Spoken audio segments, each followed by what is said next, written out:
તકલીફમાં, યુદ્ધ વખતે, લડાઈ વખતે આ લોકો જ છે જેઓ સાચા નીકળ્યા છે ને આ જ ડર રાખવા વાળા, અલ્લાહથી ડરવા વાળા એવા જ છે, ઈમાનદાર, નેકી કરનારા, સેવા કરનારા, સદકાર્ય અને સદમાર્ગે ચાલનારાઓ એવા. માટે હે મારા સર્વ ધર્મ સમાજના લોકો, ફક્ત મુસ્લિમ ઇસ્લામ ધર્મની વાત નથી. આ આપણા કુરાને શરીફ, શાસ્ત્રો જે હોય તે એક જ વાત કહી ગયા, સર્વ માનવ માત્ર માટે કહી ગયા છે. સાંભળો. માટે હે ઈમાન વાળાઓ,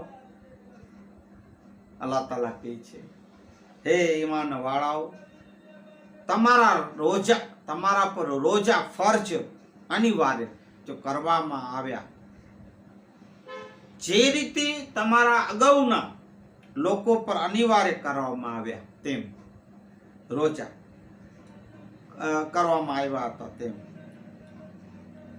જેથી તમે ઈશ્વર રાખનારા એટલે સંયમી બનો.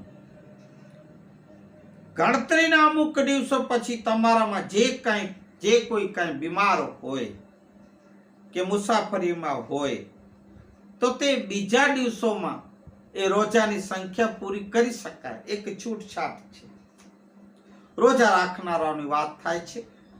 સાંભળો. અને જો કષ્ટ સહિત સહન ન કરી શકે તો એની ભરપાઈ એક રોજાનો બદલો એ ગરીબને, કોઈને ભૂખ્યાને ભોજન કરાવવાનું એક ભરપાઈ છે. જેનો રોજુ કદાચ એક તૂટી ગયું હોય, રહી ગયું હોય તો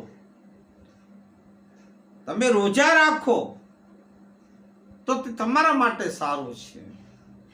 રોજા રાખવા એ અતિ જરૂરી છે. ઇસ્લામ ધર્મની વાત થાય છે. સમાજના લોકો,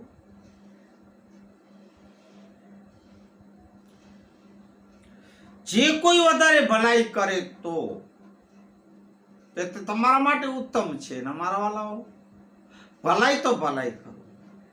મેકરડાળા કે છે,